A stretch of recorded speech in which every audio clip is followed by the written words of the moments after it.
आज शाम दो हिस्सों को मैं टच करूंगा। एक आउटलाइन देना चाहता हूं कि इस अखीर दौर में जहां बहुत सारे चैलेंज हैं और होंगे, ईमानदार जिस तरह बतदरीज यीशु मसीह की आमद की तरफ बढ़ रहे हैं एंड टाइम में, उनके लिए दुनिया बड़ी मुश्किल तरीन होती जा रही है और हो जाएगी। बड़े चैलेंज उनको फेस करने पड़ेंगे और पड़ रहे हैं। इसके लिए चर्च को तैयार होना बहुत जरूरी है कि यीशु मसीह जल्द आने वाला है। मैंने क्यों कहा? यीशु की आमद बाइबल मुकद्दस का मरकजी पैगाम है। पुराना अहदनामा पैदाइश की किताब से इंसान की गिरावट के साथ पैदाइश 3:15 से मसीह की आमद की पहली पेशगोई मौजूद है कि वो आएगा औरत की नस्ल से। और फिर जो ही मिलाकी की किताब यानी बाइबल मुकद्दस की आखिरी किताब पुराने अहदनामे की वो बंद होती है, तो उसकी आखिरी आयत मसीह की पहली आमद के साथ बंद होती है कि वो आने वाला है। और तमाम अंबिया पैदाइश की किताब से जो ही बाइबल मुकद्दस की कुतब का हम मुतालिया करते हैं, नबियों की पेशनगोइयां, उनके कलाम, उनके इस्तारात, सिंबल्स, मैसेज, कुर्बानियां, ये तमाम की तमाम इशारा करती हैं कलवरी की तरफ, खुदा के बेटे की तरफ, यीशु मसीह की तरफ कि वो आने वाला है। और मिलाकी की किताब पुराना अहदनामा मसीह की पहली आमद की उम्मीद के साथ बंद हो जाता है। 400 साल का वक्फा है। फिर मत्ती की इंजील का आगाज होता है यीशु मसीह की आमद के साथ, जिसको आफताब सदाकत कहा गया, जिसको खुदा का बर्रा कहा गया, जिसको बाइबल मुकद्दस में नबियों ने मुख्तलिफ तरीकों से प्रेजेंट किया, पेश किया, प्रोफेसीज की। वो कमवारी से पैदा होता है। मत्ती की इंजील बताती है कि वो जिसका इंतजार हो रहा था वो आ गया है, वो चरनी में पैदा हुआ है। और फिर हम अनाजील में यीशु मसीह की खिदमत, यीशु मसीह की मसलूबियत, यीशु मसीह की क़यामत, और फिर अमाल की किताब जो कलीसिया तारीख की किताब है, उसमें यीशु मसीह का सऊद पहले बाब की 9वीं आयत में हम देखते हैं फरिश्ते आते हैं आसमान से, शागिर्द हैरान हो रहे हैं, अपनी आंखों से उसको आसमान पर जाते हुए देखते हैं, और फरिश्ते कहते हैं यही यीशु जो तुम्हारी आंखों के सामने आसमान पर उठाया गया, दी सेम जीसस, वो दोबारा वापस आएगा इसी तरह जिस तरह तुमने उसको आसमान पर जाते हुए देखा है। और फिर जब मुकाशवा की किताब, बाइबल मुकद्दस की आखिरी किताब, बाइबल मुकद्दस का आखिरी सफा, बाइबल मुकद्दस की आखिरी आयत जब वो क्लोज होती है, पूरी बाइबल फाइनल, खुदा आका अपना मुकाशवा मुकम्मल करता है, तो 5 दफा आखिरी सफे पर लिखा है देख मैं जल्द आने वाला हूं। यानी मसीह की दूसरी आमद 5 मर्तबा। आखिरी आयत 20वीं 21वीं आयत में भी लिखा है मैं जल्द आने वाला हूं। तो यीशु मसीह की आमद पुराने अहदनामे की कि वो आ रहा है, मत्ती की इंजील या अनाजील वो आ चुका है, मुकाशवा की किताब वो दोबारा आने वाला है। हमारा खुदावंद यीशु मसीह और मसीह की आमद ये कलीसिया की उम्मीद है। यीशु मसीह की आमद के साथ कलीसिया का, ईमानदारों का जलाली मुस्तकबिल जुड़ा हुआ है कि वो आने वाला है हमें लेने के लिए। उसने खुद कहा, मैं जाता हूं और तुम्हारे लिए जगह तैयार करता, मैं वापस आऊंगा। पहली सदी से आज तक कलीसिया के ईमानदार इस उम्मीद में जिंदा है कि खुदावंद आने वाला है, हम उसका इंतजार कर रहे। और फिलिपियों के खत में पौलुस कहता है कि हमारा वतन आसमान पर है और हम खुदा के बेटे यीशु के इंतजार में हैं। यानी हम, ये दुनिया is like a waiting room for us. हम एक इंतजार गाह है ये दुनिया हमारे लिए, जहां हम वेट कर रहे हैं खुदावंद यीशु मसीह का। आज 5 बड़े वाकयात आखिर दौर में, मैंने पहले बताया कि मसीह की आमद से पहले हालात और स्टेज दुनिया का किस तरह तैयार हो रहा, इसलिए इसको समझना जरूरी है। लूका की इंजील के 21वें बाब में, मत्ती की इंजील के 21वें बाब में और 24वें बाब में बहुत सारे निशानात खुदावंद यीशु मसीह ने बताए और दिखाए, जिसका ताल्लुक उसकी आमद के साथ है कि उसके आने से पहले सख्त इज़ारसानी होगी, मुखालफत होगी, बेदीनी होगी। जैसा नूह के दिनों में हुआ, इस तरह के हालात दुनिया में होंगे। जंगें होंगी, बगावत होगी, गुमराही होगी, बेदीनी होगी, भूचाल आएंगे, काल पड़ेंगे। ये चैलेंज है अखीर दौर के, और मुखालफे मसीह की कुव्वतें, उसका सिस्टम बड़ा स्ट्रांग होगा जो मसीह और उसकी कलीसिया के खिलाफ जो है वो काम करेगा। ये हालात है। और मसीह ने कहा, जब तुम इन बातों को होते हुए क्या करो, देखो, तो जान लो कि मैं दरवाजे पर हूं, नजदीक हूं, एट द डोर स्टेप। जब तुम इन बातों को होते हुए देखो।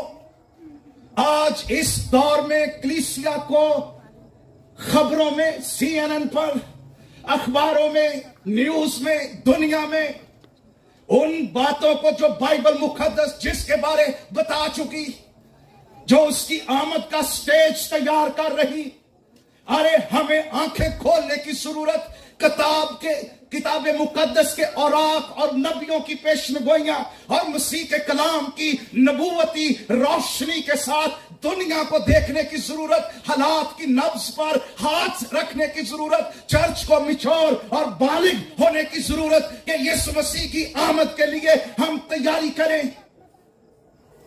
इसलिए जरूरत है चर्च जागे, उसकी मशलों में आग हो, चर्च में बेदारी हो, और ये मसीह की आमद की उम्मीद। और जितना ज्यादा हम मसीह की आमद और आखिर दौर को समझेंगे, जानेंगे, उतने ही ज्यादा हम पुरजोश होंगे, आग से भर जाएंगे, उम्मीद से भर जाएंगे, चैलेंजेस को फेस करेंगे, क्योंकि हमारा दिल आसमान पर और यीशु की आमद और उसको मिलने के लिए धड़कता है। और फिर हम जमीन पर अपने आप को परदेसी और मुसाफिर समझेंगे। बहुत सारे निशानात हैं जो यीशु मसीह की आमद के साथ जुड़े हुए, लेकिन 5 निशान ग्लोबल इवेंट्स हैं, ग्लोबल साइंस। ये 5 आपको नजर आ रहे हैं। अगर आपको पता हो ये क्या है जो हमें बता रहे हैं एवरी डे कि खुदावंद यीशु मसीह आने वाला है। ये निशान कौन से हैं? 5 बातें, ग्लोबल इवेंट्स, जिनको समझने की चर्च को जरूरत है। और वो 5 नोट कर लीजिए। पहला निशान, इंजील की तेज तरीन मिशनरी तरक्की। यीशु मसीह ने कहा कि उसकी आमद से पहले सारी कौमों में तेजी से इंजील पहुंचेगी ताकि उनके लिए गवाही हो, और तब खात्मा होगा। दूसरा निशान यीशु मसीह की आमद से पहले फितरत में तब्दीलियां, मौसमों में, समुंदर में, सूरज चांद सितारों में, अब इस पर गौर करेंगे। तीसरा निशान बनी इस्राइल की बतौर मुल्क बहाली। चौथा निशान मुखालफे मसीह का दौर। पांचवा निशान जंगे हर मजदून, फाइनल वर्ल्ड वॉर, तीसरी आलमी जंग। ये 5 बड़े निशान हैं जो मसीह की आमद के साथ जुड़े हुए हैं। ग्लोबल इवेंट्स जो हमें मैसेज देते हैं और मोटिवेशन देते हैं, और बाइबल इनको वाज़ेह तौर पर बयान करती है। जब हम इन पर गौर करते हैं, जब हम खबरों में और न्यूज के अंदर और दुनिया के पॉलिटिकल स्टेज पर इन डेवलपमेंट्स को देखते हैं, इसलिए चर्च को मिचोर रवैये की जरूरत है कि वो जाने यीशु मसीह की आमद कितनी करीब है और उनकी क्या जिम्मेदारी है, और ये चैलेंज में उन्होंने कायम कैसे रहना है, मोटिवेशन क्या है। तो पहला, इंजील की तरक्की, बिशारत सारी दुनिया में। और ये मत्ती की इंजील 24वें बाब की 14वीं आयत में लिखा हुआ है कि बादशाही की खुशखबरी की मुनादी सारी दुनिया तक पहुंचेगी। अरे ये पहली सदी में और कुछ साल पहले 70, 80 और 90s की दिहाई में यह काम मुश्किल लगता था कि कैसे सारी दुनिया तक इंजील पहुंचेगी। कौमों के लिए सदियां गुजर जाएंगी। यह पहली सदी में तो इससे भी ज्यादा मुश्किल काम था, जब किताबें मुकद्दस सिर्फ तुम्हारों पर लिखी होती थी। एक किताब 40-40 किलो के तुम्हार बन जाते थे जो एक किताब को लपेटते थे, और कम जगहों पर दस्तयाब थे कि कलाम कैसे दुनिया तक पहुंचे। खत, एक ही खत पलूस लिखता और बारी बारी कलीसियों में पढ़ा जाता, और शुरू में यह लगता था यह कैसे मुमकिन है, किस तरह सारी दुनिया तक इंजील पहुंचेगी। लेकिन आज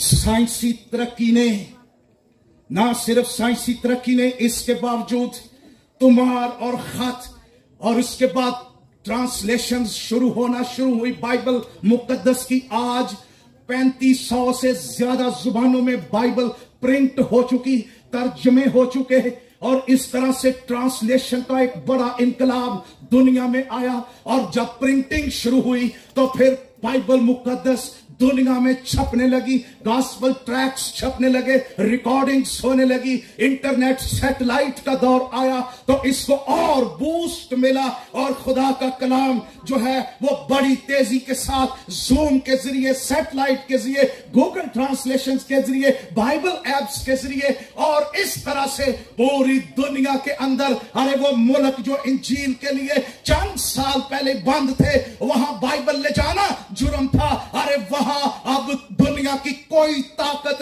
रोक नहीं सकती। लोगों के बेडरूम्स में खुदा का कलाम पहुंच गया। डिजिटल टेलीविजन के जरिए खुदा के कलाम की कुदरत महलों के अंदर, ऐसी ऐसी जगहों पर, पहाड़ों पर, यह खुदा की कुदरत है। उसने इंसान को ज़हन दिया, साइंस को ज़हन दिया, ताकि ये सारी बातें इंजील की तरक्की के लिए, इसके पीछे खुदा का धड़कता हुआ दिल है, ताकि सारी कौमों तक इंजील की मुनादी की जाए। ये आपका हमसाया मुल्क चाइना 1950 में चंद मिशनरी इस मुल्क में थे, सबको निकाल दिया गया। उन्होंने पाबंदी लगा दी कि आज के बाद कोई मिशनरी इस मुल्क में नहीं रहेगा, और बाइबल भी किसी के पास नहीं थी। बाहर से उन्होंने ये जो रेडियो है, क्या उसका नाम है, बड़ा मशहूर, मेरे ज़हन से निकल गया, फीबा, इसके जरिए उन्होंने बाइबल लिखवाई वहां पर लोगों को। आज दुनिया की सबसे बड़ी बाइबल सोसाइटी, दुनिया की सबसे ज्यादा छपने वाली बाइबल कोरिया नहीं, चाइना है। 75 मिलियन बाइबल साल में, उनकी 70 जबानों में, उसके अंदर चाइना के अंदर, और दुनिया की सबसे बड़ी प्रिंटिंग प्रेस और बाइबल सोसाइटी ये चाइना के अंदर है। ते कलीसिया की तादाद पता कितनी है चाइना च? तुहाडे पूरे मुल्क की जिन्नी तादाद है ना, 22 करोड़ इन्ने ईमानदार हो गए ने चाइना च। हालेलुया। अरे 50 साल पहले जहां बाइबल ले जाना मना था, वहां बाइबल सोसाइटी है। मैं आपको कहना क्या चाह रहा हूं, ये कि खुदा के बेटे के राह, उसके आने की राह तैयार हो रही, खुदा खुद काम कर रहा, कलीसिया और खुदा के लोग दुनिया के अंदर जदीद मॉडर्न वसाइल को इस्तेमाल करके, फेसबुक को, मुख्तलिफ डिजिटल एक्टिविटीज के जरिए से दुनिया को रीच कर रहे, online missionary reaching to the world. इसलिए यह सबूत है, निशान है कि हमारा खुदावंद यीशु मसीह बहुत जल्द आने वाला है। इसलिए इंजील घर घर पहुंच चुकी है और पहुंच रही है, इसके लिए खुदा का शुक्र हो। इसलिए काम सानू भी तेज करना है। ते कई चर्च अपने महल्ले च नहीं हाले पहुंचे, और नाल दे अपने पड़ोसी से अपनी मानत मोहब्बत रख, नाल दे लोग नहीं चर्च आते। हमारा एटीट्यूड ये है। मैं एक दफा कॉन्फ्रेंस में था, तो एक खादिम ने कहा, जब मैं आसमान पर जाऊंगा तो मैं 2 बंदियों को मिलना चाहूंगा, सब तो पहले, दे आर वेरी स्पेशल। तो उसने कहा, गैस हु आर दे? किसी ने कहा पौलुस रसूल, किसी ने कहा पतरस, किसी ने कहा यीशु, किसी ने कुछ। उसने कहा नहीं, 2 बंदे बड़े स्पेशल हैं मेरे लिए, मैं उनकी ऑनर करना चाहता हूं। पहला वो बंदा जेड़ा आखिरी बंदा होएगा ते आसमान का दरवाजा क्लोज हो जाएगा, आखिरी बचन आला ईमानदार,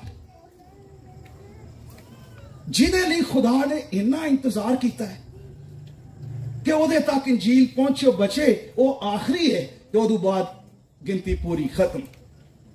ते दूसरा वो बंदा जिदे वसीले वो बचेगा, जेड़ा ओदे तक वो पहुंचेगा।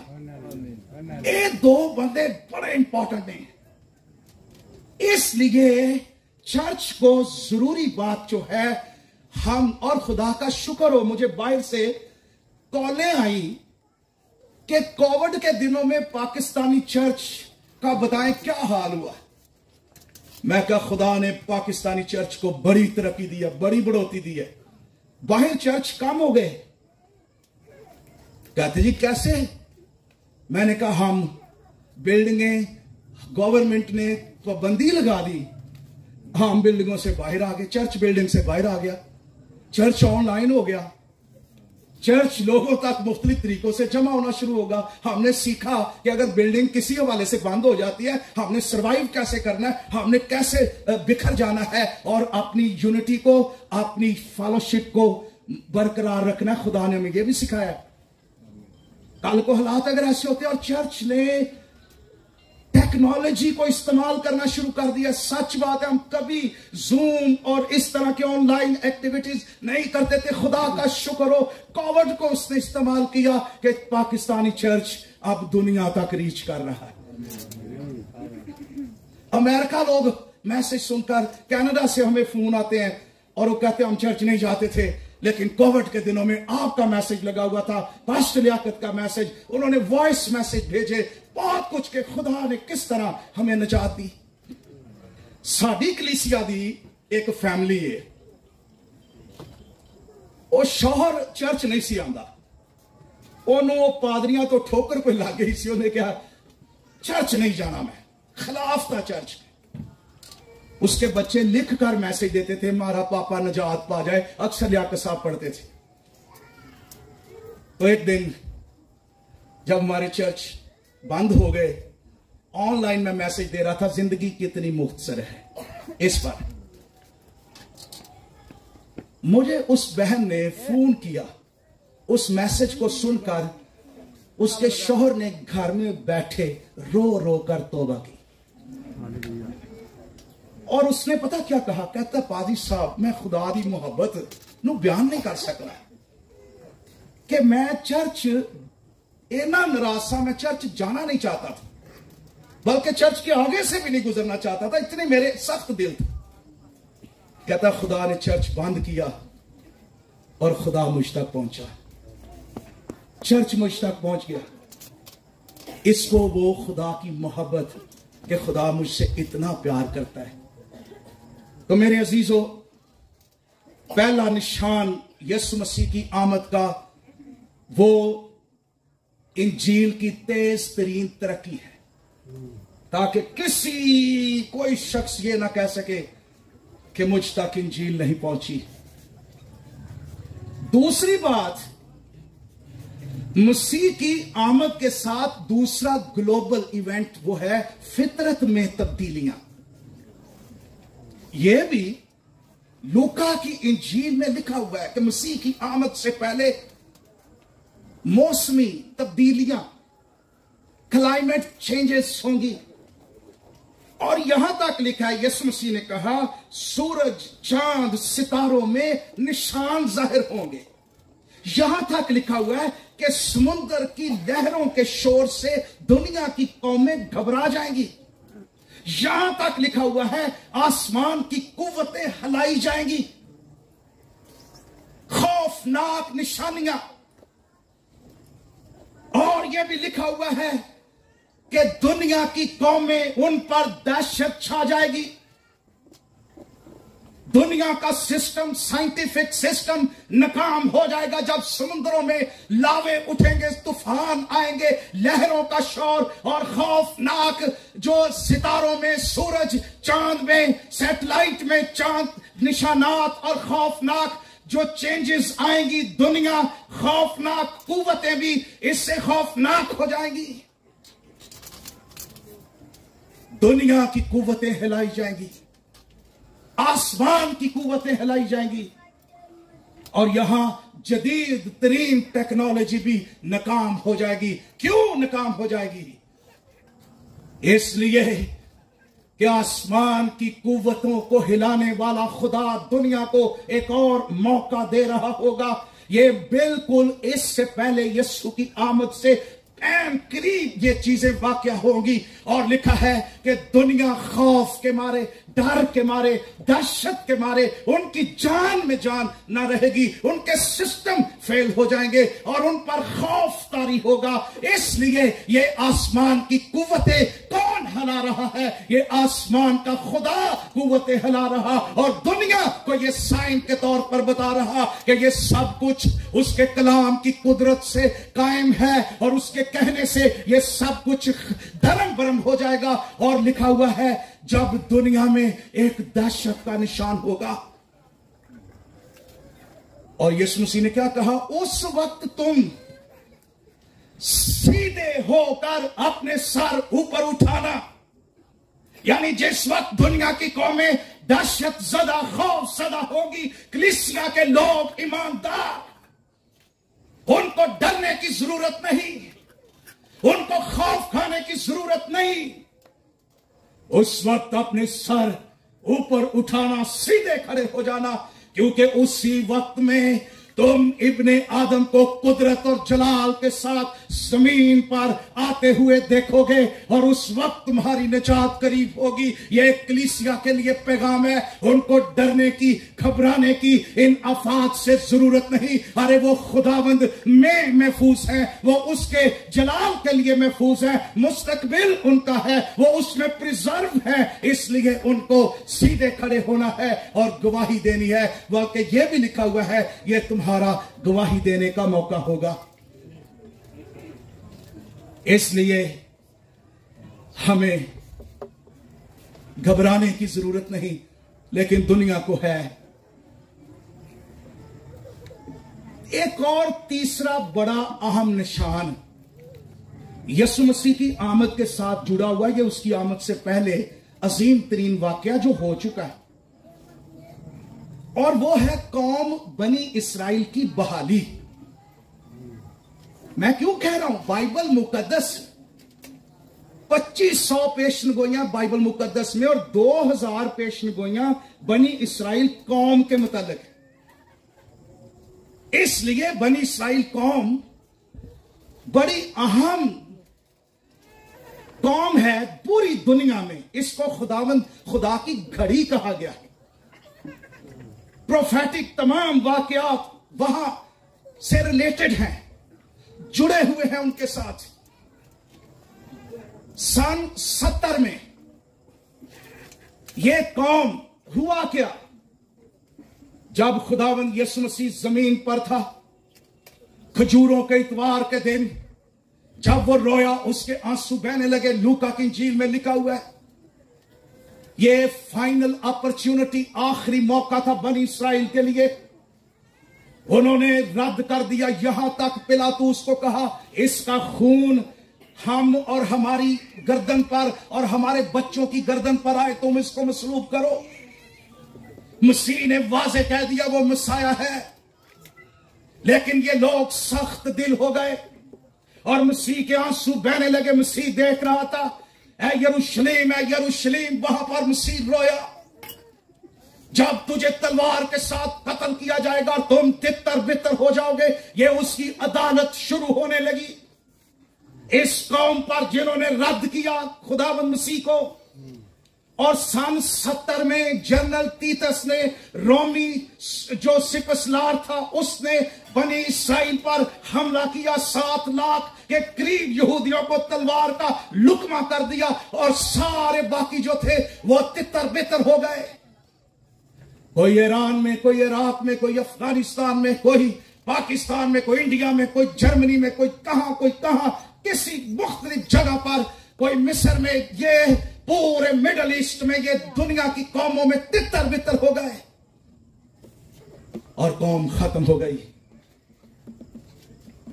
लेकिन साथ यर्मिया की, हिजकिय्याह की पहले पेशगोई थी कि खुदावंद ने कहा था कि मैं दुनिया के चारों कोनों से तुमको दोबारा फराहम करूंगा, मैं तुम्हारे मुल्क में तुमको वापस लाऊंगा। ये खुदा की कवानेंटल फेथफुलनेस, उसकी वफादारी जो अब्राहम के साथ उसने अहद किया, यह उसका सबूत था दुनिया के लिए। और कलाम कहता है 2000 साल से भी ज्यादा। अरे दुनिया की कौमें अगर 100 साल 200 साल बिखर जाएं, खत्म हो जाती हैं, वाहिद बनी इस्राइल कौम 2000 साल गुजरने के बाद, अरे ये मौजज़ा है। 2000 साल के बाद 14 मई 1948 में यूएनओ की जनरल असेंबली में बनी इस्राइल को दोबारा उनका मुल्क दे दिया गया और दोबारा से ये कौम वापस आ गई। और मौजज़ा ये था कि ये कौम 2000 सालों के बाद भी दुनिया दंग रह गई कि ये कौम मौजूद थी, इनकी जुबान मौजूद थी, इनकी वैल्यूज मौजूद थी, इनकी शरीयत मौजूद थी, इनके लोग मौजूद थे। ये कौम की कौम रही, ये खत्म ना हो सकी। और इस कौम को इत्तेहाद और मुत्तहिद रखने की, मैं जब एक दफा इसराइल की हिस्ट्री पढ़ रहा था, ये 2000 साल हिस्ट्री, तो पता किस चीज ने इनको एक वजह यह भी थी इनको जो कायम रखा, ये यरूशलेम को नहीं भूले। जब हर साल ईद फसा करते थे घरों में,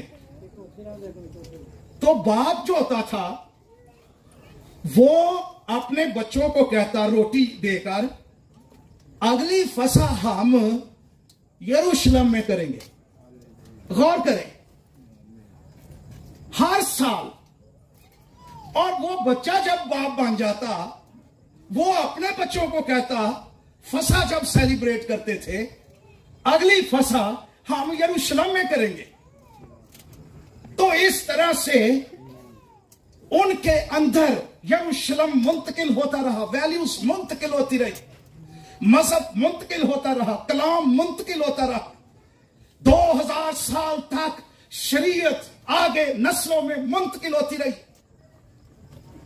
इसलिए जरूरी है हम अगली पुष्ट में, आप नहीं जानते आप कितनी देर अपने बच्चों के साथ रहेंगे, उनके अंदर कलाम, वैल्यूज, मुस्तकबिल, मसीह की आमद, ये सारे भेद, ये कलाम उनको चर्च लेकर आए, उनको उनके अंदर ट्रांसफर करें क्रिश्चियन वैल्यूज, कलाम, ताकि कल को उन्होंने भी चैलेंज फेस करने हैं, नस्ल दर नस्ल कलाम की कुदरत उनको कायम रखे। और फिर 14 मई 1948 में ये यूएनओ की जनरल असेंबली में ऐलान हुआ, लेकिन ये जनरल असेंबली ने इनको इकट्ठा नहीं किया। अरे ये ऐलान ऊपर से था, ये खुदा के मंसूबे के मुताबिक, ये यिर्मयाह की पेशनगोई के मुताबिक, ये हिजकिय्याह की पेशनगोई के मुताबिक, ये यशायाह की पेशनगोई के मुताबिक हुआ, नबियों की पेशनगोई के मुताबिक हुआ कि ये कौम वापस आई और खुदा उनको उनके मुल्क में लाया। और पहले दिन, अब ये हिस्ट्री बड़ी लंबी चौड़ी है, बहुत सी बातें यहां नहीं की जा सकती, पहले ही दिन जब ये वापस आए 5 से मुल्कों ने मिलकर इन पर हमला कर दिया। उस वक्त से दुनिया बनी इसराइल के खिलाफ, क्योंकि वो खुदा के मंसूबे का हिस्सा है और उसका ताल्लुक मसीह की आमद के साथ जुड़ा हुआ है, इसलिए हम आज भी गाते हैं। चौथा जो आलमगीर पॉइंट है, ग्लोबल इवेंट है जिस पर हमें नजर रखनी है, वो है मुखालफे मसीह का दौर। वैसे तो ये पहली सदी से ही मुखालफे मसीह की स्पिरिट काम कर रही है। मुखालफे मसीह का मतलब है मसीह का दुश्मन, मसीह का मुखालिफ, ऐसा शख्स दुनिया में रूनुमा होगा, यह शख्स होगा जो मजहबी और सियासी लीडर इकट्ठा दोनों होगा।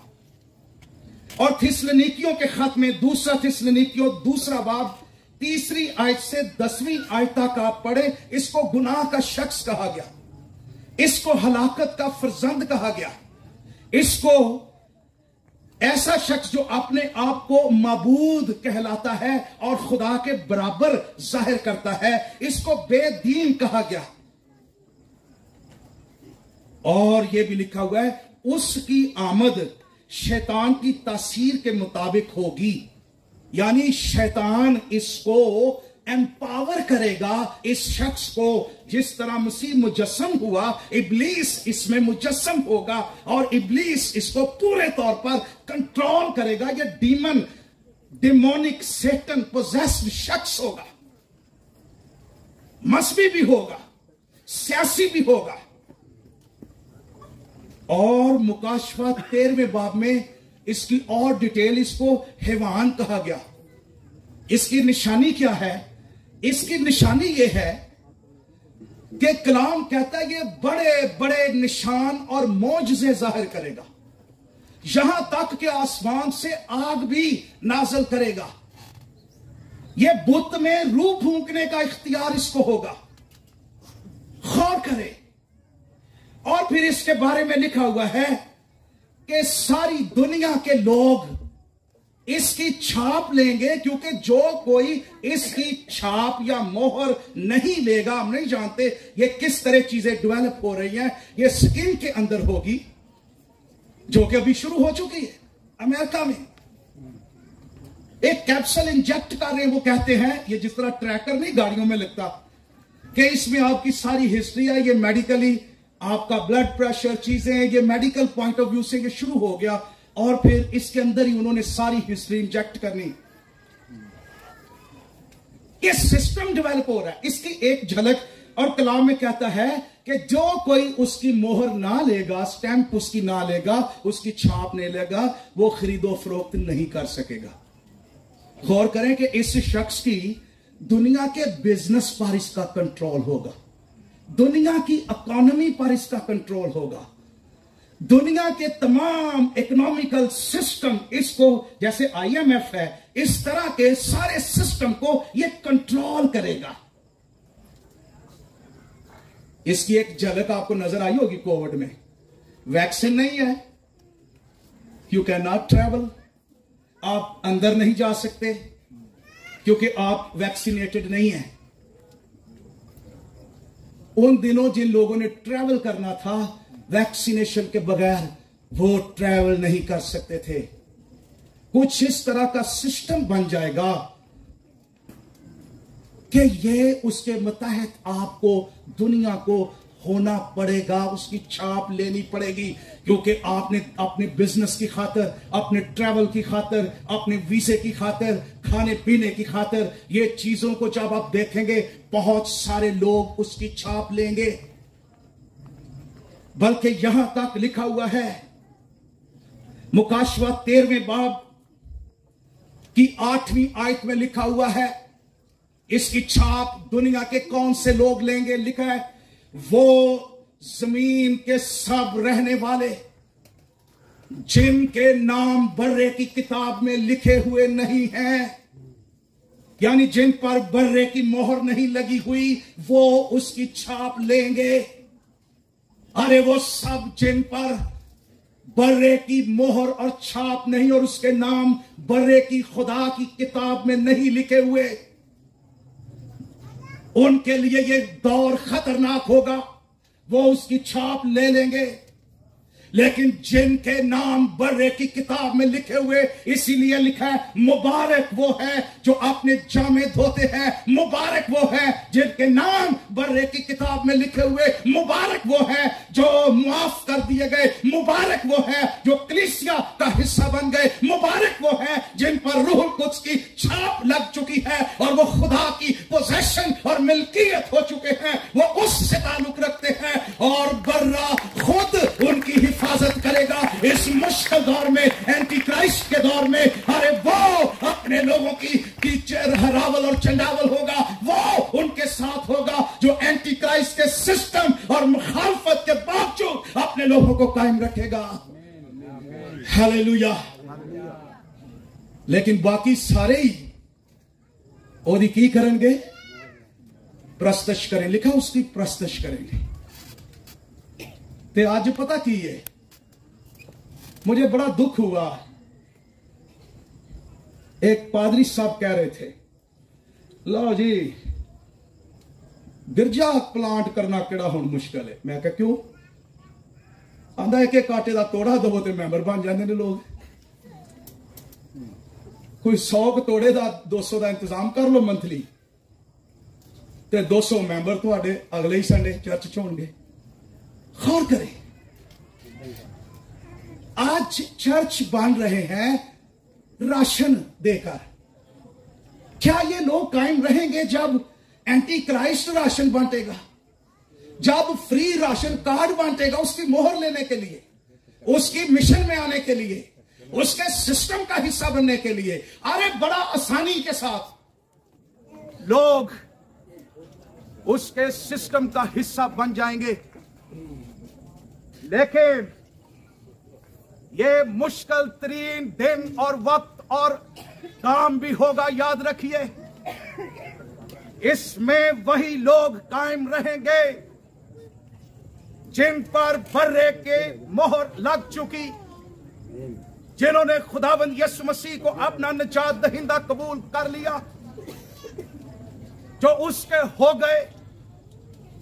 सिर्फ वही लोग कायम रहेंगे, याद रखिएगा। मुझे बात याद आ गई, बाबल में नबूकदनेस्सर बादशाह, अरे गौर करो, गौर करे,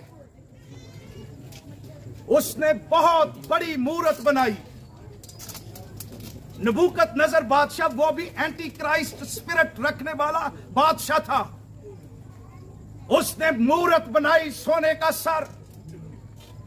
अरे इसने क्यों बनाई, इसकी भी हिस्ट्री है। अभी थोड़ी देर पहले ही तो दानियल ने उसकी तफसीर की थी कि तू सोने का सर है, ये बाबल की सल्तनत है, तेरे बाद एक और सल्तनत आएगी चांदी की, फारस की सल्तनत, उसके बाद एक और सल्तनत आएगी यूनानी सल्तनत, उसके बाद एक और सल्तनत आएगी रोमी सल्तनत। लेकिन इसने कहा नहीं नहीं, मैं सर नहीं सिर्फ, मैं सर से पांव तक सोना ही सोना हूं, ना मेरे पहले कोई ना मेरे बाद कोई सल्तनत आएगी। इसने सारी मूर्त ही सोने की बनाई। ऐलान कर दिया कि मेरे बुत की प्रस्तुत की जाए, मूर्त की। और ये मूर्त इसकी अपनी थी। सांस बजने लगे और सारे मिलकर उसको सिजदा करते थे। मां सिवाय कितने लोगों के? कितने लोगों के? 3 लोगों के। अरे बाइबल में सिर्फ ये 3 यहूदी नहीं थे, हजारों यहूदी थे बाइबल के अंदर, लाखों। इन तीनों नौजवानों को यहां प्रोमिनेंट किया गया। आई डोंट नो कि उसमें और भी यहूदी थे या नहीं, मैं नहीं जानता, लेकिन मैं इन 3 यहूदियों को जानता हूं।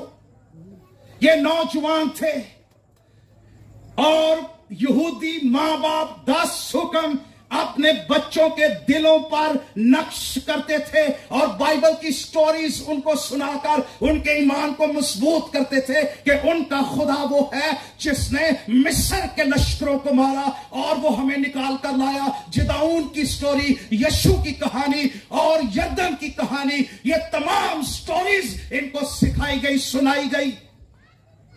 और 10 हुक्म, और इस्राएल के लोग इस पर बड़े पाबंद थे कि तू मेरे सिवा किसी गैर मबूद के आगे ना झुकना। किसी ने कहा बादशाह सिर्फ 3 इब्रानी नौजवान हैं जो तेरा हुक्म नहीं मानते।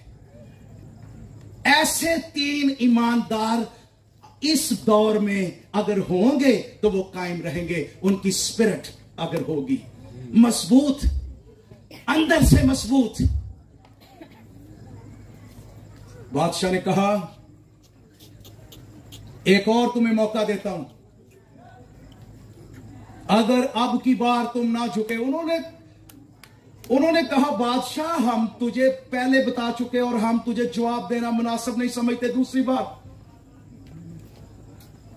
हम तेरे बुत को सिजदा नहीं करेंगे। बादशाह ने कहा भट्टी की आग 7 गुना तेज कर दी जाए। गौर करें, इन्हें भी नहीं किया कि अच्छा बादशाह सानू थोड़ा जा सोचने का मौका चाहिए। No, never straightforward, no. और बादशाह ने कहा अब के बार अगर तुम ना झुके तो मैं देखूंगा, गौर करे कौन सा मबूद तुम्हें मेरे हाथ से छुड़ाएगा। ये एंटी क्राइस्ट का कि स्पिरिट है जो खुदा के खिलाफ लिखा कुफर बकेगा, जो खुदा के खिलाफ खड़ा होगा, जो लोगों को अपनी प्रस्तुत के लिए उभारेगा, मजबूर करेगा और उन पर परसिक्यूशन करेगा ताकि वो उसकी प्रस्तुत करें।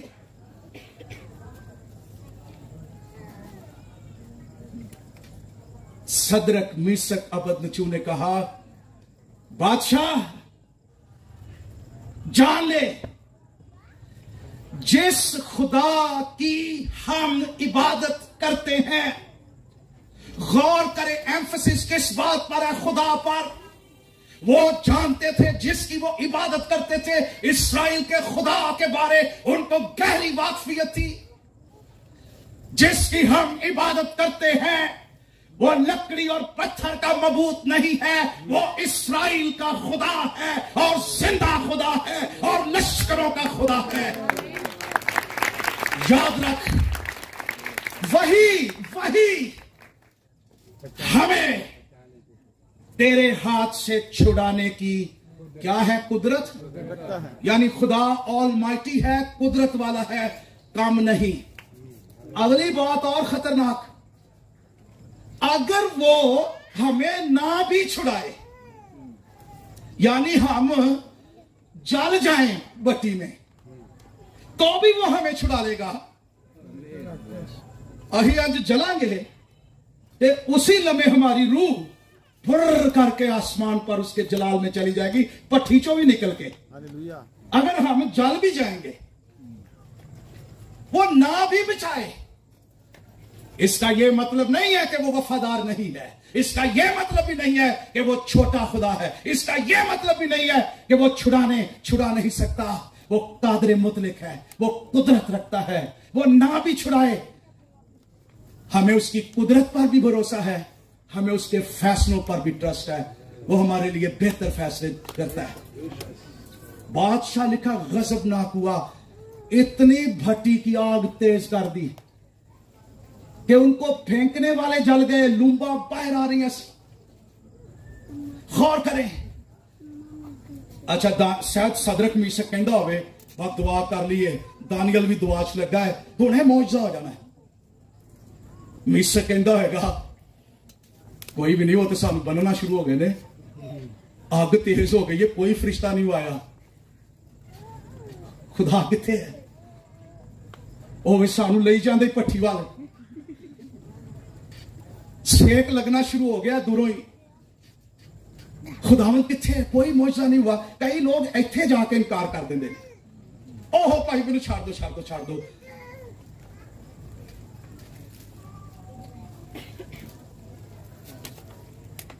जान देने तक भी वफादार रह, तो मैं तुझे, क्या खुदा ने इनको भट्टी से छुड़ाया? क्या खुदा ने इन तीनों नौजवानों को भट्टी से छुड़ाया? नहीं नहीं नहीं। God saved them not from furnace, God saved them in furnace. खुदा ने उनको भट्टी से नहीं छुड़ाया, उनको भट्टी में छुड़ाया। खुदा ने भट्टी में उनको जाने दिया। बासुकात शायद आप भट्टी से पहले ही छूट जाए, खुदा का शुक्र। बासुकात शायद मसीह की आमद, शायद तलवार के आप करीब हो, शायद आपको भट्टी में फेंक दिया जाए, लेकिन याद रखिए खुदा वफादार है। अरे वो उन तीनों के जाने से पहले ही उस भट्टी में मौजूद था। बादशाह हरासा हो गया, डर गया, क्या हमने 3 लोगों को नहीं फेंका था, वो चौथा कौन है? अरे वो चौथा भट्टियों में हमारे साथ रहने वाला, आजमाइशों में, दुखों में, मुसीबतों में, हर किस्म के हालात में, ये उसकी प्रेजेंस, वो हमारा चौथा खुदावंद जो हमारे साथ है, हम कभी अकेले नहीं। अरे ये स्टोरी क्या मैसेज देती है? ये स्टोरी हमें मैसेज देती है एंटी क्राइस्ट के दौर में बहुत से उसके बुत की प्रस्तुत करेंगे, शायद उनके आगे भी भट्टी हो, उनके आगे भी रोशन हो, उनके आगे भी आजमाइश हो, लेकिन वही ईमानदार कायम रहेंगे जो ये सीख चुके हैं कि इंसान सिर्फ रोटी से जीता ना रहेगा, बल्कि हर उस बात से जो खुदा के मुंह से निकलती है, और जान देने तक वफादार रहे तो मैं तुझे जिंदगी का ताज दूंगा। ये हमारा खुदावन है। इसलिए आखिरी जो वाकया है, 5वां ग्लोबल इवेंट, बड़ा हमें बहुत कम वक्त है, 2-3 मिनट और दीजिए। वो है जंगे हरमजदून, फाइनल, तीसरी आलमी जंग, आखिरी लड़ाई, दुनिया की आखिरी लड़ाई। ये बनी इस्राइल के खिलाफ होगी, जब दुश्मनों का एक बहुत बड़ा यूनिटी के साथ अंबो मुल्कों की फौजें मिलकर प्लानिंग के साथ बनी इस्राइल को, यह कलाम में लिखा हुआ है, सफाई हस्ती से मिटाने के लिए उसकी तरफ बढ़ेंगे। आजकल भी ऐसा ही हो रहा है। इसको चाइना और रशिया लीड करेगा, जूझ मजूझ। आप भी आजकल अगर खबरें सुने तो एक नया इत्तेहाद बन रहा है, पॉलिटिकल भी और रिलीजियस भी और मुख्तलिफ तरह से, और वो एंटी इजराइल है। ये चर्च को ये बातें कलाम मुकद्दस में लिखी हुई, हमें समझने की जरूरत, हम किस दौर में जिंदा हैं। और फिर जब ये सारे मिलकर, मुकाशवा की किताब में तो यहां तक लिखा हुआ है ये 20 करोड़ फौज होगी, और मुखालफे मसीह इसकी कमांड करेगा। और मुकाशवा 16वें बाब की 13वीं आयत में लिखा है कि शयातीन और बदरूहें इस इत्तेहाद को इकट्ठा करेंगी, डेमोनिक पावर्स, इनकी यूनिटी बनाएगी, वैसे नहीं ये बन सकती, ये डिमोनिक यूनिटी होगी और ये अगेंस्ट खुदा की कौम होगी। दो काम उस वक्त होंगे जब ये चारों तरफ से इस्राएल को घेर लेंगे। लिखा है जकरिया की किताब में, तब खुदावंद मुनाजात और शफात का रूह और तौबा का स्पिरिट बनी इस्राएल पर नाज़िल करेगा और उनकी आंखें खोलेगा और उस वक्त वो यीशु को पुकारेंगे, तौबा करेंगे और उस पर नजर करेंगे जिसको उन्होंने छेदा था, माफी मांगेंगे। कबूलियत का दिन होगा इस्राएल के लिए। उस दिन फिर खुदा का बेटा बादलों पर जाहिर होगा और लश्करों का खुदावंद लड़ेगा।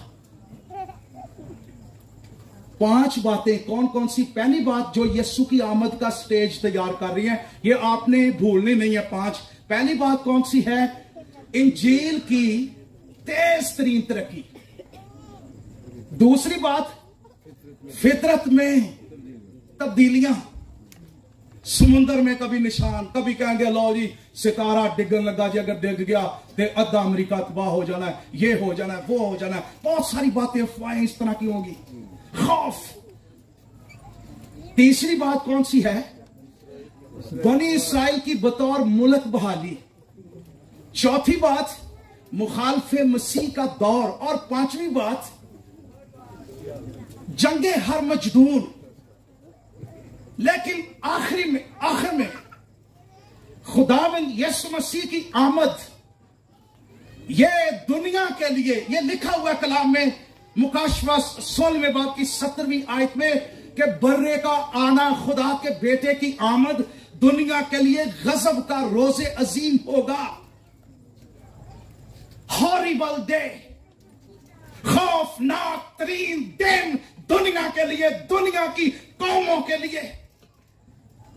ये वो दिन होगा जिस दिन दुनिया की सारी कौमें छाती पीटेंगी और जिसको उन्होंने छेदा था, जमीन के सब कबीले, हर एक आंख उसको बादलों पर आते हुए देखेगी और उसके वसीले सबब से वो छाती पीटेंगे।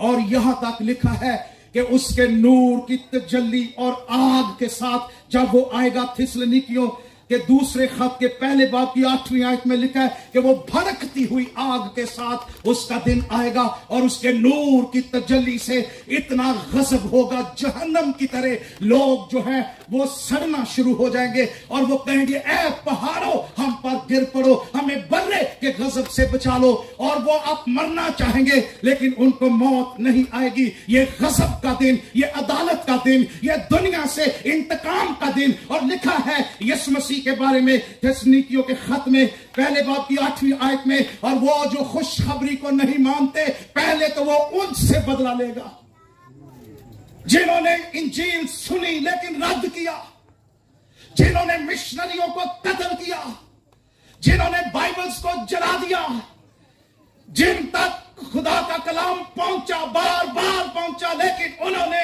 अपने दिल नहीं खोले। उनको मौके मिले। ये गजब का दिन होगा, अदालत का दिन होगा। खुदा का बेटा इंतकाम लेगा और सबको जहन्नम में डाल देगा, कोई चांस नहीं होगा। लेकिन दूजे पासे इसी दिन थिस्सलुनीकियों के खात में अगर आप पढ़ते जाएं, 10वीं आयत लिखा, उस दिन, उसी दिन जब भड़कती आग से वो आएगा, उस दिन ईमानदारों के जलाल पाने का दिन होगा। हालेलुया।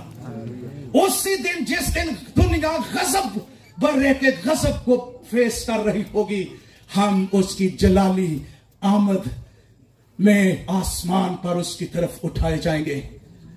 उसी दिन खुदा का कलाम ये कहता है, शादी का जश्न होगा, बर्रे की शादी, बारात होगी, दूल्हा होगा, खुदा के लोग होंगे, आसमान की बादशाही होगी और सारे ईमानदार खुशी के साथ उस जश्न का हिस्सा बन जाएंगे।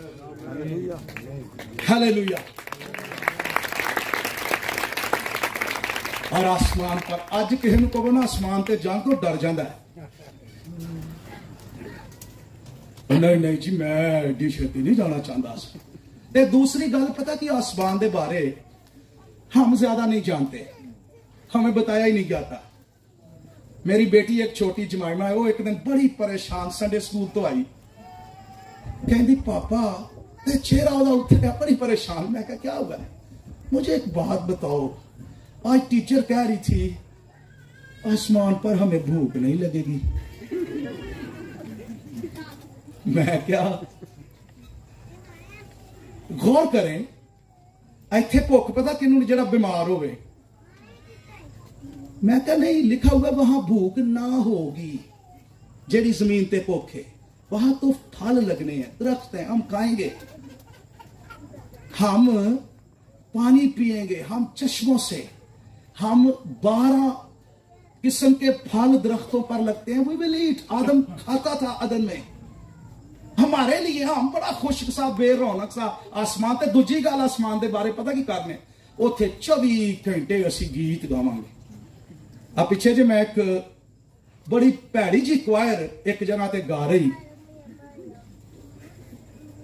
सॉरी अगर ये गलत जुमला निकल आया, बड़ी अजीब सी। ते पता की कहन, कोई 100 गीत उन्हें गा लिया, लोग थक के विचारे कि कदों कलाम होना, ते कहन मैं तुहाडी प्रैक्टिस करा रहा उत्ते 24 घंटे गीत गाने ने। तो मैनू माई याद आ गई, उन्होंने भी किसी ने कहा वाहवा देर खलो गई इबादत च, ते उन्हें क्या आसमान ते भी अही जाके 24 घंटे गीत ही गाने, ते कहती लै एहो ही आप बैठे हैं। गौर करें उनके ज़हनों में कॉन्सेप्ट क्या है। अरे नो, मैंने 6 सफ़े लिखे हुए आसमान के बारे। जब से ये बातें, जिस दिन से मेरी बेटी ने, मैंने मैसेज दिया FGA चर्च में, अरे वहां क्या है आसमान पर, हम देखे मुकाशफा की किताब की रोशनी में। अभी गा रहे थे सोने दिया सड़कां ते, जलाली यसु, बर्रा मकदस, अरे क्या क्या मोतियों से बने हुए दरवाजे हैं, खूबसूरती है, ब्यूटी है, फल है, पहाड़ है, चश्मे हैं, खूबसूरती है, जो खुदा के लोगों के इंजॉय करने के लिए है, जिंदगी है कसरत की।